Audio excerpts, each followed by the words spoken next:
Today I'm going to share with you guys kind of like a mid-year update, so stick around for that.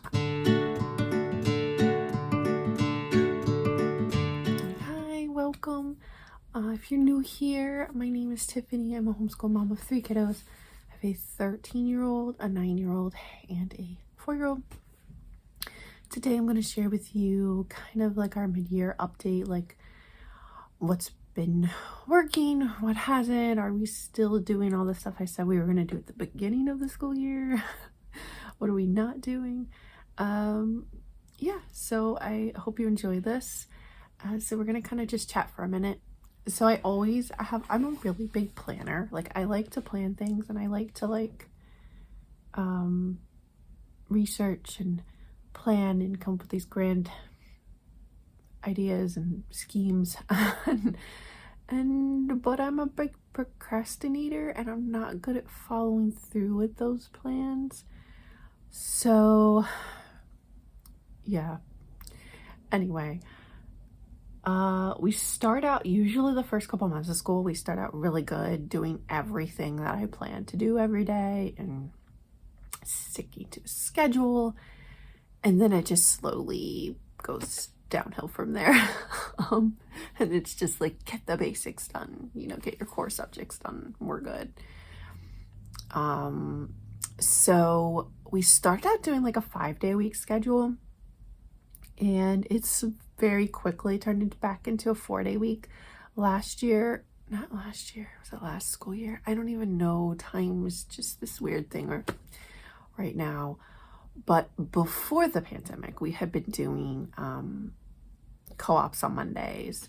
So we were basically doing a 4-day week. So we're kind of back to that. Mondays we do usually like run errands. Like, I usually save that for like if I need to go to Target and things like that, and do that on Monday so that I'm not taking time out any other day during the week. So Mondays, like errands, if I have to go to the grocery, like this, yes, 2 days ago was Monday, today's Wednesday. We went grocery shopping because I didn't want to do it over the weekend, and we had bad weather and stuff too, so that didn't happen. So yeah, like we went to the grocery store, and it was Martin Luther King Jr. Day. So when we came home, we listened to a book about him. We listened to his I Have a Dream speech. We talked about civil rights.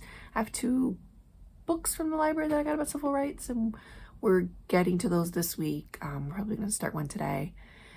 And they did like a little art project, and yeah, that was kind of it. And sometimes we'll throw science in there. Sometimes we do history. Sometimes it's like special, like holiday things, or talking about a historical figure, or just something. A lot of times we'll devote that to just history of Native American history, or whatever it is. Just kind of the stuff that doesn't get done every day will get done on Monday afternoons usually. So yeah, so really like our day, so now our schedule's changed. So we have 4 days a week. So that throws off like things, especially like master books curriculum, because it's made like for a 5-day week schedule, and it can totally be done. You can do it however you want.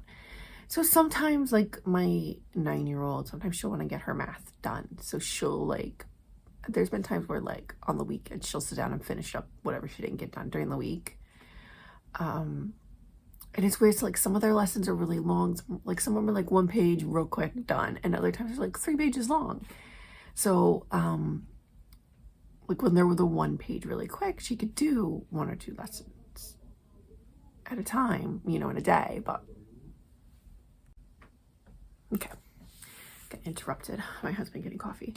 It was distracting, like him and the kids were talking in the kitchen. So yeah, I don't know what I was saying. Yeah, how about our 4-day schedule? So my oldest, with her math, she just does an X lesson, and it just works that way. The only other time that it like screws us up is her writing. IEW, it's meant to be basically done in a week, like a lesson done in a week. And I like it that way, in that we can start a lesson and then her do her final draft on Friday and turn it in. And then the next week on Tuesday, we start again. But if for some reason it doesn't happen one day, and you know, there's always those things that come up. Friends come over, we end up going out to the library, and this guy, you know, things just get messed up, and then it's like Monday or Tuesday and she's doing a final draft, and then it's like, okay, well, do we start a new one this week?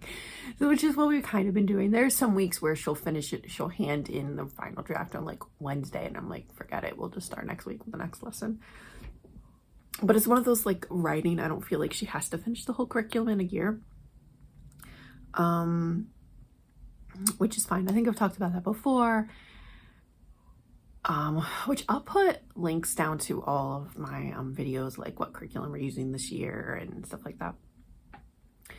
So the only other things, Spanish and spelling, like after, so we take a week off at Thanksgiving, like the week of Thanksgiving, usually we take off.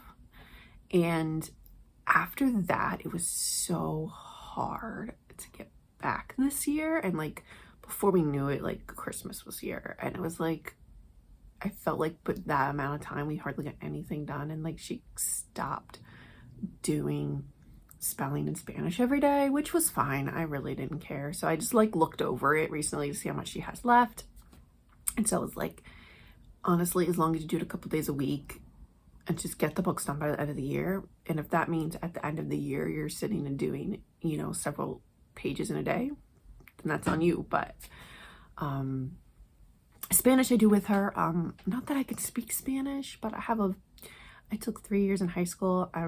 I remember, as I'm doing it with her, I'm remembering more, but not great. So like for next year, I'm looking for some type of class, like online or something. If I can get her into something like in person, would be even better, but I don't think that's gonna happen. We do use, we've done a lot of free classes with Varsity Tutors. I'll put a link down to their website down below. We've done a lot of their free classes, and they have like a membership, and it's, I want to say it's like $19 a month or something like that. And you get unlimited classes for your whole family. So I've been wanting to do that and get her into actually both girls into Spanish classes, and they have all different levels of Spanish. She really wants to do this American history through Hamilton class that they have. I'm trying to like coordinate it so that when we start, there's like classes available for both of those, so she can at least try those out. And yeah, so I don't know. But yeah, so we're kind of doing Spanish, kind of doing spelling. Spelling wasn't like a thing that she had to do anyway. She wanted to do it, so I'm not that concerned about it. But I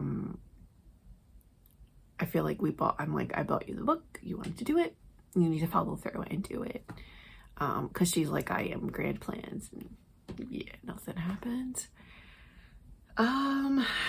So my fourth grader, she's 9, fourth grade-ish, but she's mostly pretty much a fourth grader. So math is still the same. We've started doing, so we were doing Beowulf grammar, I believe is like what it's called. I can put a link down to that down below. We were doing that, and I really liked it, and I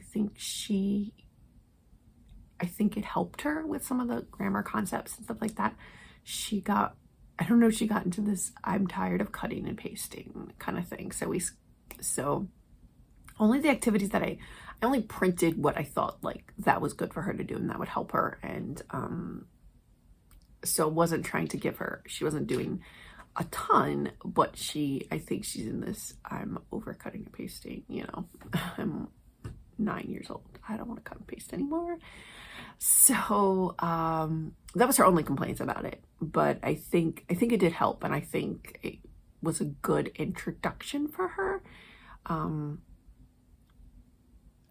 because she hasn't really done much grammar because of not being a strong reader, which I've talked about in many other videos.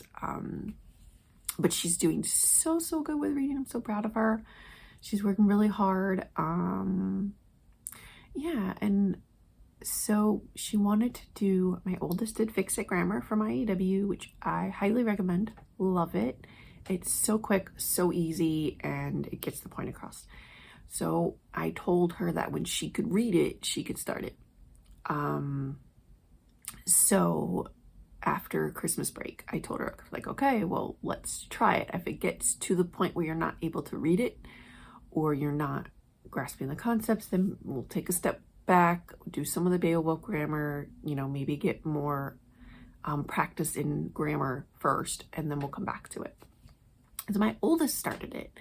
She had done grammar through ABACA, so she had like a super strong grasp on grammar already, and like the parts of speech and all of that stuff. So she kind of came into it knowing a good amount, way more than my 9-year-old knows at this point. But she's getting it. She's doing really well. Like we'll be starting week 3 this week, I think. We just started week 3 yesterday. So yeah, she is doing really well with that.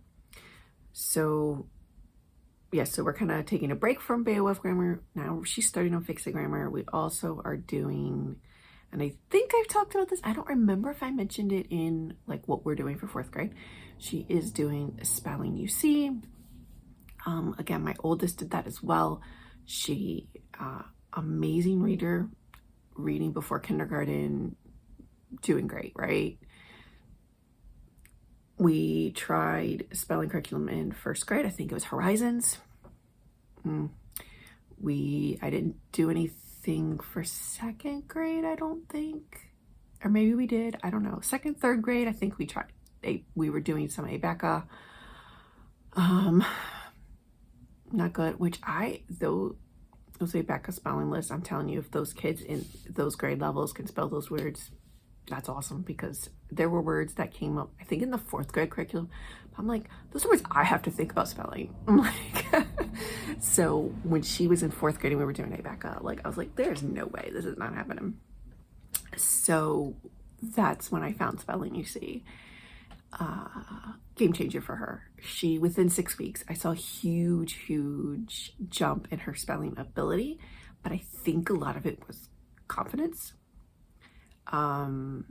So if you don't know anything about Spelling UC, definitely, I'll put a link down below to their website. They have great samples and some like placement tests, I think.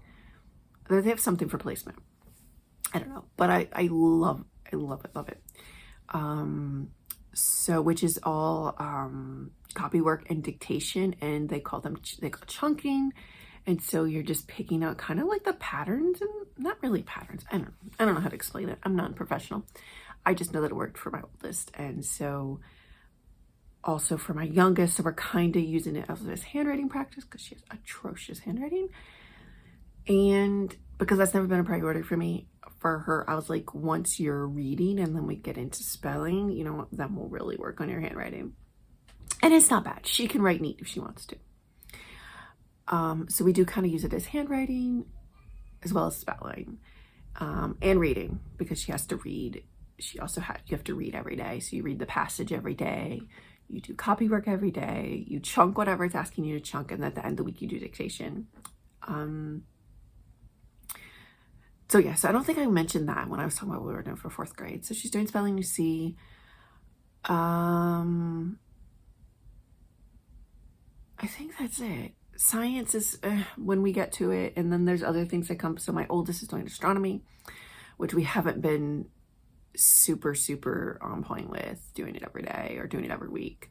So, but when we do it, usually we do a couple days at a time, because usually it's like read one day, like you read like 2 days, and then you do worksheets. So I've been putting that like into one day if I can.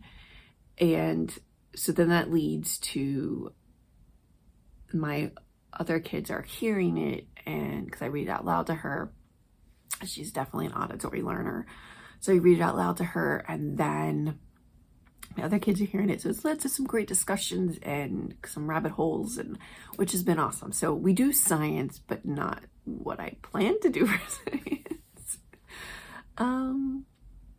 So yeah, we get in these random, like, the kids will ask a question or they want to do something, or something comes up, and so we end up doing, like I said, we end up doing science, but nothing that I had planned.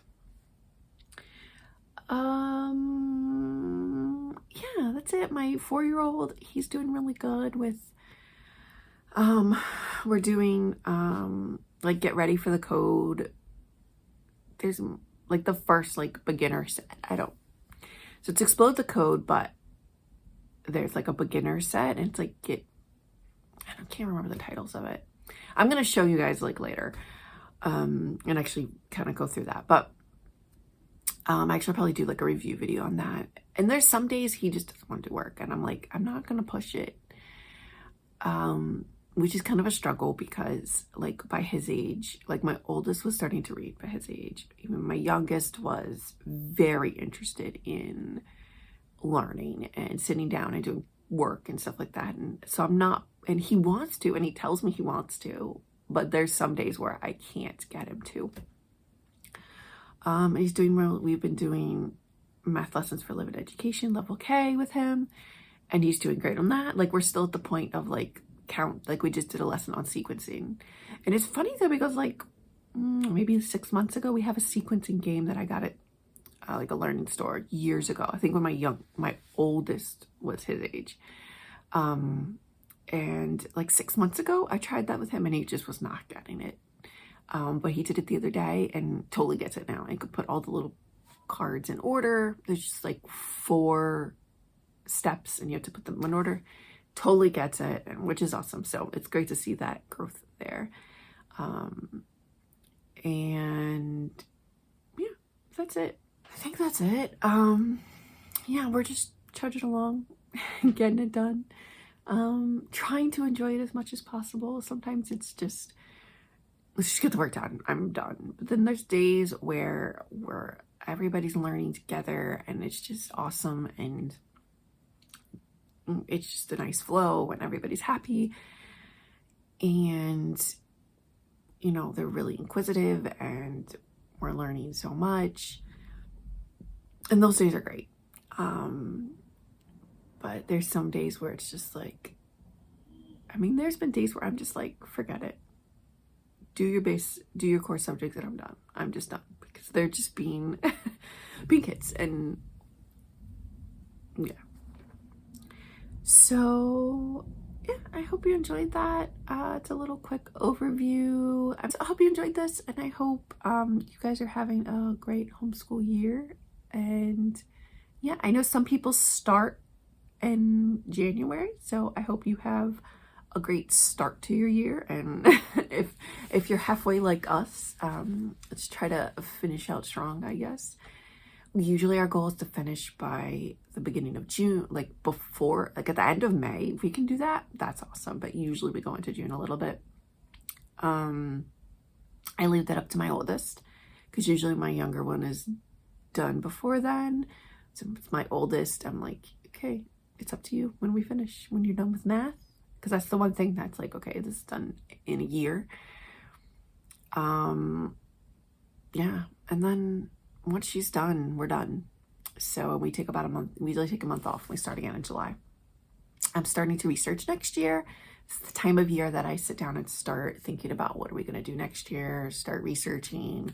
I hope you enjoyed this. I hope you enjoyed my rambling. I'm going to go finish my coffee and get my teenager out of bed. I've been trying to wake her up for like, since before I started this video, and if she's not up, I'm really annoyed. But yeah, I hope you guys have a great day. If you haven't already subscribed, please do so, and give this video a thumbs up so I know that you kind of like these rambling, talking, just find out what we're up to kind of videos. Bye.